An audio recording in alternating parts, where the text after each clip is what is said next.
salut pour celui qui ne croit pas. Mais maintenant pour celui qui croit, comme toi, comme moi, comme vous. C'est une puissance de Dieu, une puissance qui descend du ciel. La gloire de Dieu, la grâce de Dieu est au milieu de nous. Et tant que nous vivrons, tant que nous sommes dans la grâce de Dieu, nous pouvons compter sur la simplicité de l'évangile. C'est-à-dire que n'importe qui, à n'importe quel moment, il peut venir. Il peut recevoir la grâce de Dieu. Il peut revenir à la gloire de l'Éternel. Ça, c'est la simplicité de l'évangile, de la puissance du Saint-Esprit. On a besoin de la grâce de Jésus. On a besoin du Saint-Esprit. Seigneur, il disait, il ne se trompait pas, il disait, sans moi, vous ne pouvez rien faire. On va laisser faire l'Esprit Saint, on va laisser faire l'Évangile, on va laisser faire la grâce de Jésus-Christ. Ne pense pas que tu es venu par un effet du hasard, mais c'est une grâce d'écouter cette simplicité dans l'Évangile. Savez-vous qu'auparavant, c'était pas si simple. C'était compliqué même. On ne priait pas comme ça. Pour prier, il fallait vraiment quelque chose de particulier. D'abord, on disait le Shaddai, Elohim, Adonai. Avez-vous remarqué déjà la simplicité, comment que c'est devenu plus simple? On dit notre Père qui est aux cieux, que ton nom soit sanctifié, que ton règne vienne. Notre Père qui est aux cieux. Il y a déjà une grande différence. Il n'est plus Adonai, El Shaddai, Elohim. Et le Seigneur veut nous donner justement cette simplicité dans l'Évangile. Très important. Paul va certifier cette simplicité dans l'Évangile. Paul va marquer la simplicité dans l'Évangile. Il va dire ceci. Il dit ceci d'abord dans les Romains chapitre 14. Faites accueil à celui qui est faible dans la foi. Regardez bien. Il dit, faites accueil à celui qui est faible dans la foi et ne discutez pas de ses opinions. Ça, c'est le pur évangile.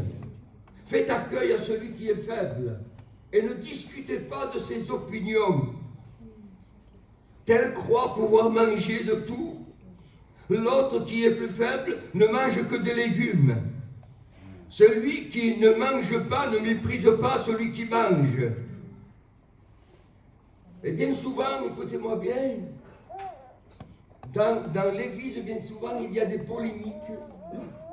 Parce que justement, il n'y a pas cette simplicité de l'évangile.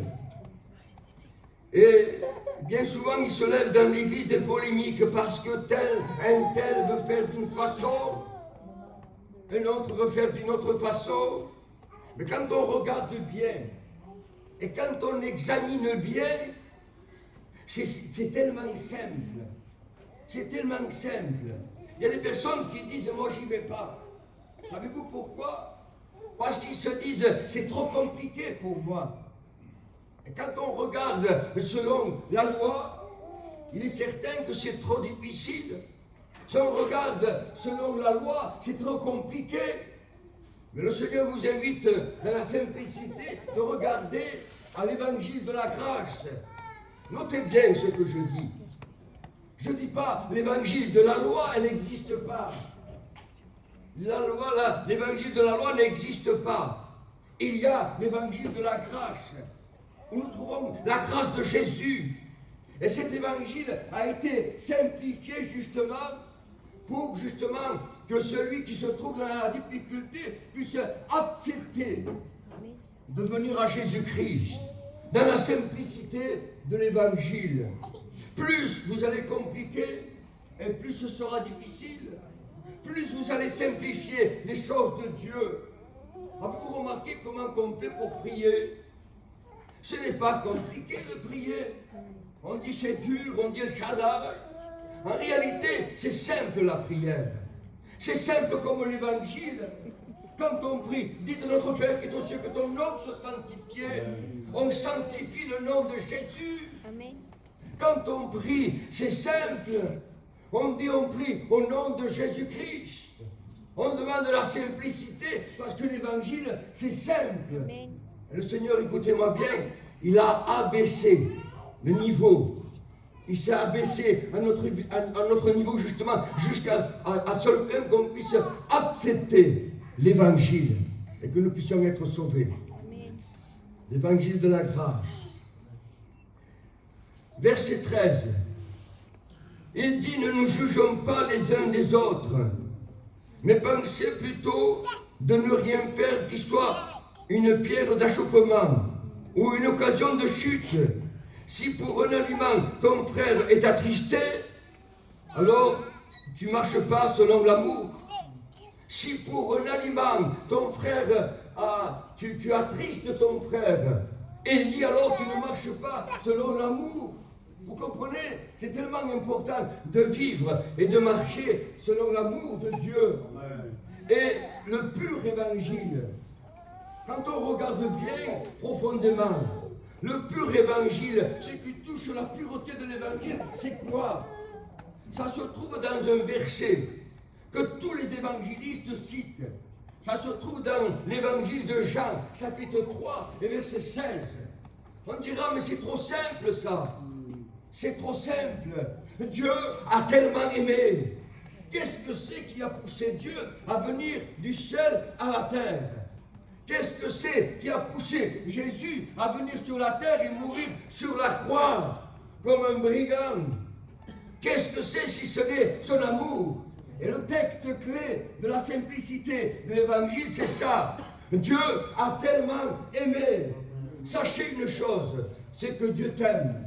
Sache une chose, c'est que le Seigneur, il t'aime. Et plus tu vas compliquer, plus ce sera difficile. Par contre, si tu es simple, moi souvent j'aime bien dire ça, simple comme l'évangile. Soyons simples comme l'évangile est simple. Ne compliquez pas. La simplicité de l'évangile n'enlève rien de la profondeur de l'évangile. Bien au contraire, ça élève la puissance du Saint-Esprit, la puissance de Jésus-Christ. Amen. La prédication de la croix, je disais tout à l'heure, c'est une folie pour celui qui ne croit pas. Mais maintenant que toi tu crois, maintenant que vous croyez, c'est une puissance de Dieu qui libère les captifs. C'est une puissance de Dieu qui libère. La simplicité de l'évangile. On continue encore un petit peu. Hein? Vous ne marchez pas selon l'amour. Le royaume de Dieu n'est pas le manger et le boire, mais la justice, la paix, la joie par le Saint-Esprit. Et non par le monde. Le royaume de Dieu, c'est la justice, c'est la joie par le Saint-Esprit. Ça, c'est le royaume de Dieu. Dans cet évangile et dans cette simplicité, on trouve le royaume de Dieu qui est annoncé dans toute simplicité.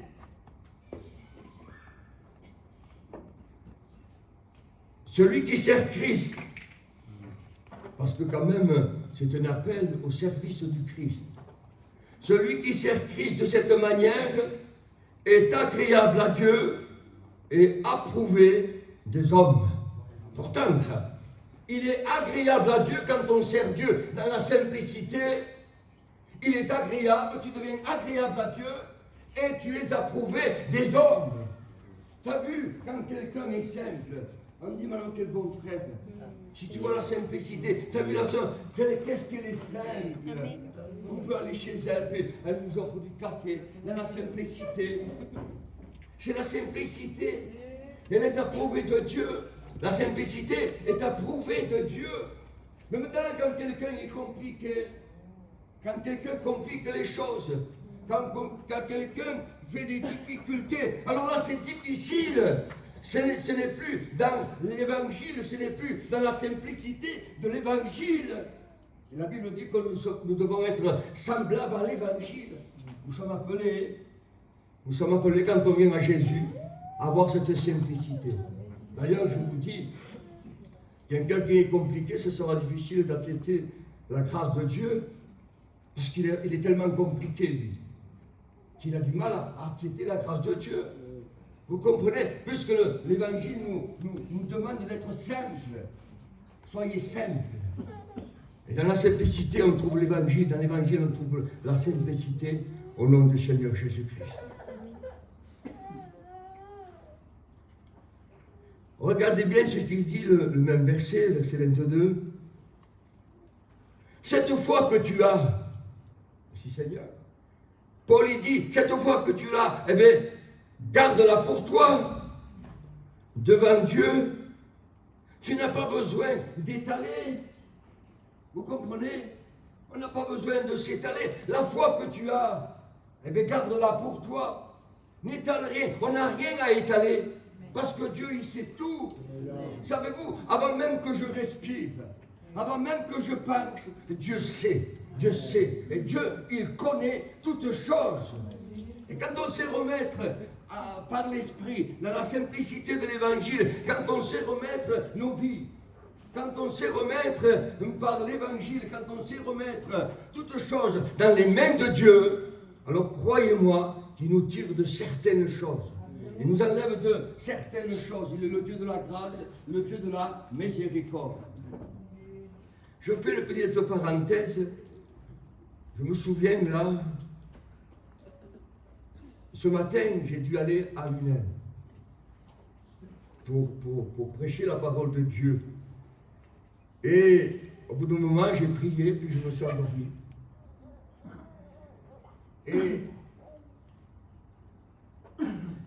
Et mes enfants, ils m'accompagnent. Elle m'a dit, je ne sais pas, je pense que tu as... Ils m'ont dit, je pense que tu as mal dormi, que tu n'as pas dormi. Et il est vrai que je suis rentré en dormant. Je suis rentré dans un combat. Je suis rentré en dormant, je suis rentré dans un combat spirituel. Je voyais dans mon rêve, dans mon songe, les puissances des ténèbres. Je voyais les puissances des ténèbres qui essayaient de retenir. Les puissances des ténèbres essayaient de retenir l'Église. Les puissances des ténèbres essayaient de retenir la simplicité de l'Évangile. Ils sont contents quand on est compliqué. Quand les choses se compliquent, ils sont contents. Parce que quand c'est compliqué, allez-y vous. Vous comprenez? Allez-y. Quand les choses sont compliquées, et quand les choses sont simples, comme l'Évangile, alors l'autorité de l'Esprit Saint. Et quand, je ne sais pas si je n'ai pas passé la nuit en prière, je voyais, écoutez-moi bien, je voyais les ténèbres. Alors il dit, mes enfants, tout ça, ils m'ont dit qu'ils se sont levés, ils m'entendaient prier. Je ne sais pas si c'est une partie de la nuit que j'ai prié au nom de Jésus-Christ. Ils m'entendaient prier au nom de Jésus-Christ.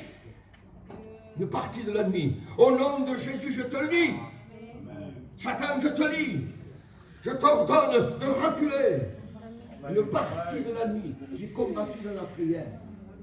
Alors je ne sais pas si ça vous arrive, vous, dans cette simplicité de combattre au nom de Jésus-Christ.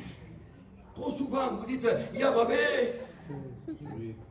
Trop souvent, vous dites, je verrai bien. L'évangile, c'est une grâce de Dieu, où le Seigneur nous accompagne. Mais dans cette simplicité de la foi. Et quand on croit, quand on a la foi, on s'appuie sur lui, on s'appuie sur sa grâce. Si je m'appuie sur mes forces, moi, où sont mes forces? Paul disait, c'est dans la faiblesse, c'est là que tu es fort, bon. C'est dans la faiblesse, c'est dans la misère, c'est là. C'est là que s'accomplit la volonté de mon Père. C'est lorsqu'on est faible, c'est là que nous sommes forts. Pourquoi, quand on est faible, on peut être fort? Je vais vous dire pourquoi. Parce que c'est lorsqu'on est faible, c'est là qu'on plie les genoux. Vous comprenez? Quand on se sent fort, quand on se sent robuste, on dit, ça va tout. Mais quand on se sent faible, quand on ne sent plus l'onction de Dieu, quand on ne sent plus la puissance du Saint-Esprit, c'est là qu'on se sent faible. C'est là qu'on s'appuie davantage sur la grâce de Jésus-Christ. C'est là qu'on passe des veilles de nuit à prier le Maître. Quand on se sent faible, quand on se sent misérable. Et Paul dira, c'est lorsque je suis faible, c'est là que je suis fort. Parce que l'autorité du Saint-Esprit. Et quand on regarde, dans toute simplicité, quand on regarde les écrits, quand on regarde la vie de l'apôtre Paul, une vie de prière, une vie de sainteté, une vie de louange, une vie de consécration à Jésus-Christ. Mais tout ce qu'il faisait, il le faisait toujours dans la simplicité. On le voyait souvent embarqué dans des bateaux. Souvent, on l'a vu même descendre dans une corbeille. Quelle humiliation! Moi, Paul, quelle humiliation! Il a fallu qu'il soit humilié, qu'il descende dans une corbeille. Et c'est là justement qu'il avait saisi l'évangile de la grâce. C'est là qu'il a changé sa vie, où a été transformé. Un homme compliqué, un homme dur. Et quand il rentre dans la grâce de Jésus, quand il rentre dans la simplicité de l'évangile, c'est là que la puissance de l'évangile va venir sur lui. C'est là que la puissance de l'Esprit Saint va venir sur lui. Ne compliquez pas. Ne compliquez pas ce que Jésus a simplifié. Quand il dit, le Seigneur, aimez-vous les uns les autres. C'est simple ça. Et nous, on voudrait le compliquer. Oui, mais il n'y a pas de oui, mais. Le texte, il dit, aimez-vous les uns les autres. Et quand il dit, pardonnez-vous réciproquement, c'est pas compliqué ça. Ça veut dire ce que ça veut dire. Ça veut dire, pardonnez-vous, tout simplement. Et quand on fait ça, alors on retombe sur la simplicité de l'évangile. Quand on fait ça, écoutez-moi bien, et quand vous priez chez vous, et que vous êtes dans la simplicité de l'évangile, dans la prière de la foi, le Seigneur, par le Saint-Esprit, il exauce votre prière. Et dans l'Église, il se produit quelque chose d'extraordinaire. Il se produit des signes, il se produit des miracles, il se produit des guérisons. Et quand on prie, quand l'Église prie, elle est exaucée. Amen. Pas parce qu'elle le mérite, pas parce que nous sommes meilleurs que les autres, mais parce que nous avons fait quelque chose. Nous avons incliné les genoux. Et tant que vous inclinerez vos genoux dans la simplicité, alors l'Esprit Saint se manifestera. L'Esprit Saint agira. On a besoin justement, écoutez-moi bien, de la simplicité de l'Évangile. Ne compliquez pas, arrêtez de compliquer ce que le Seigneur a simplifié. Écoutez, je dis un mot au sujet des baptêmes. Si vous regardez bien le baptême, c'est quelque chose de simple. Vous comprenez? Il ne dit pas, il faut que ce soit dans un lac avec de l'eau comme ça. Et il dit, ben, à mon nom, vous serez baptisé, celui qui croira, celui qui... Eh bien, il sera baptisé, tout simplement. Et à partir de là, il va commencer à vivre. À partir de là, il va commencer à marcher. À partir de là, il va commencer à vivre dans l'évangile de la simplicité. Celui qui croira, qui sera baptisé, sera sauvé. Amen. Regardez bien, analysez bien, c'est simple. Quand on regarde la prière pour les malades, vous pensez que c'est compliqué de prier pour un malade? Nous, on voudrait compliquer. Attends, frère, il faut d'abord jeûner 15 jours. Non, mais si 15 jours, le malade il est mort. Hein. C'est ça. Alors que dit Jésus à ce sujet? Jésus, il dit, quand le malade s'approchera, vous ne jeûnerez pas besoin. Vous lui imposerez les mains. C'est simple. Vous lui imposerez les mains à mon nom. Ce nom, qu'est-ce qu'il a ce nom? Le nom de Jésus, il est au-dessus de tous les noms. Il n'y a pas un autre nom par lequel tu peux être sauvé. Il n'y a pas un autre nom par lequel tu peux être guéri. Et c'est ça l'autorité de la parole. C'est ça l'autorité de l'évangile. Et quand il dit, allez, et à mon nom, il dit, vous guérissez les malades. Il n'ajoute pas, il ne dit pas, peut-être. Mais il dit à mon nom, vous imposez les mains aux malades. Et les malades seront guéris. Attends, pasteur, il faut prier pendant 10 jours premiers. Mais non, moi j'impose les mains et c'est tout. Vous comprenez? Et quand il vient un chrétien, je conclue, quand il vient un chrétien dans l'église, alors là, Jacques, il parle de la prière. Et il dit, quand quelqu'un parmi vous, il est malade, alors qu'il appelle les anciens de l'église, que les anciens de l'église prient pour lui, en loignant d'huile. Et croyez-moi, je le répète, quand je oindis une personne, je ne lui mets pas une goutte. Je ne lui applique pas un petit peu d'huile. Je mets le paquet. C'est-à-dire l'onction de Dieu. Vous comprenez? Ce qui nous représente quoi? Cette onction là-bas, pasteur. Ça nous représente l'onction, ça nous représente le Saint-Esprit qui vient et qui coule, qui descend. C'est l'Esprit Saint, l'Esprit de Dieu. Ça, vous trouvez que c'est compliqué ça? C'est simple. Soyons simples, soyez simples. Ne compliquez pas, ne dites pas, attendez, attends frère, attends quoi? Qu'est-ce que tu veux attendre toi? Attends quoi? Le déluge? Trop tard. Tu vas attendre quoi? Que tu sois plus vieux? Peut-être t'auras aussi. Aujourd'hui, c'est simple. Aujourd'hui, qu'est-ce que tu entends là?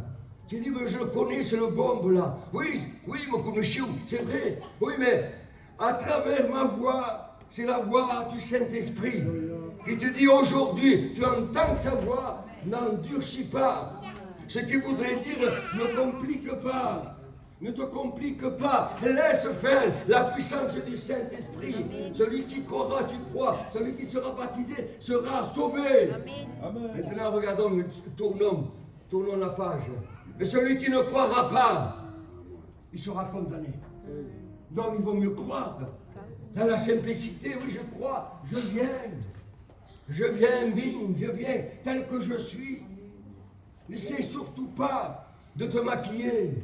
Ça ne marche pas, vous savez ça. Avec Dieu, ça ne marche pas, le maquillage, ça ne marche pas. Avec Dieu, essayer de trafiquer, ça ne marche pas. Il faut venir tel que vous êtes. Ça, c'est la simplicité. Tel que vous êtes. Je viens à toi, Seigneur, tel que je suis. Amen. Je ne suis pas toujours terrible. Je ne suis pas souvent terrible même. Parfois, je trébuche, parfois. Mais je viens, Seigneur. Je viens, Seigneur, je suis tâtonnant, mais je viens. Seigneur, j'ai du mal à marcher, mais je viens. Et le Seigneur, qu'est-ce qu'il fait? Dans la simplicité, la puissance de Jésus agit. La Bible dit, et je conclus, la Bible dit qu'il est toujours le même, qu'il ne change pas. Ça veut dire que le signe, le miracle, ce n'est pas l'homme qui le fait, autant capable qu'il puisse être. Ce n'est pas l'homme qui fait le miracle, c'est Jésus le Fils. C'est le Fils de Dieu qui accomplit des signes, il accomplit des miracles. Et tant que la grâce sera là, il accomplira des signes. Tant que la grâce sera là, il accomplira des miracles. Toi, viens tel que tu es. Viens dans cette simplicité. Ne te complique surtout pas. Viens tel que tu es. Tu dis, je suis boiteux, mais viens comme ça. Le Seigneur, c'est lui qui transforme. L'évangile, c'est ça. N'essayons pas de compliquer ce que Jésus lui-même, ce que Dieu lui-même a simplifié. C'est lui qui l'a simplifié. Alors ne compliquez pas. Jésus est capable de sauver. Jésus est capable de guérir. Jésus est capable de transformer à la seule condition que tu rentres dans la simplicité de l'évangile. Plus tu vas compliquer, plus ce sera difficile pour toi. Mais maintenant, écoutez-moi bien, si vous restez dans la simplicité, si vous restez dans la prière de la foi, si vous restez dans le contact de Dieu, si vous restez dans la doctrine de Dieu, en aimant l'Église, aimant ton prochain, pardonnant, te réconciliant. Parlons-en de la réconciliation. La réconciliation, ce n'est pas quelque chose de facile. Mais la réconciliation vient du ciel. La réconciliation vient de Dieu. C'est lui qui donne la réconciliation au nom de Jésus-Christ. Alors au nom du Seigneur Jésus, dans la simplicité de l'évangile, dans la simplicité de l'évangile. Ne restez pas dans ton état de complication. Quand on regarde la réconciliation, en réalité c'est simple. Mais la réconciliation, elle vient d'une profondeur. Elle vient d'une profondeur du cœur. La réconciliation, c'est Jésus qui la dépose. C'est Jésus qui dépose la réconciliation dans ton cœur.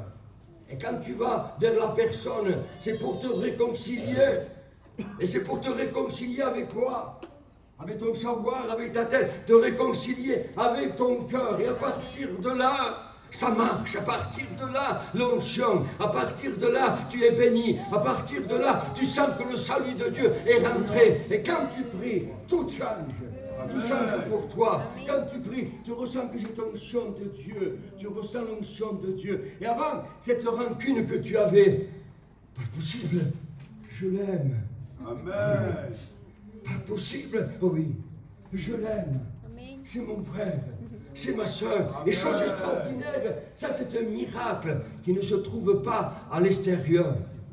C'est un miracle qui se trouve à l'intérieur. De toi à moi, c'est un secret ça. C'est un miracle. La réconciliation, c'est un miracle. Mais c'est tellement simple. Avez-vous remarqué dans l'église, quand il y a une réconciliation, quelle bénédiction qu'il y a? Souvent, j'ai remarqué, quand il y a une réconciliation, souvent, il y a une guérison qui suit. Quand il y a une réconciliation, souvent, il y a le baptême de l'Esprit qui vient. Il y a l'onction de Dieu qui suit. Quand il y a la réconciliation, mais quand il n'y a pas de réconciliation dans l'Église, ça durcit. Notre cœur, il s'endurcit. Et on s'éloigne loin de la simplicité. Si ton frère a péché, je comprends. Qu'est-ce qu'il faut faire? Il a péché, décapité. C'est ça qu'il dit. Si ton frère a péché, va. Reprends-le. Et s'il t'écoute, tu l'as gagné. Amen. Gagné. Gloire à Dieu. S'il t'écoute, oui, mais ça faisait des difficiles, ça faisait des querelles, ça faisait. Oui, on sait. Mais il n'y a pas que moi, il n'y a pas que toi qui sais. Lui, il sait. Lui, tu sais tout, tu connais tout. Et on remet toutes choses entre tes mains dans la simplicité de l'évangile. On va baisser nos têtes. On va rendre grâce.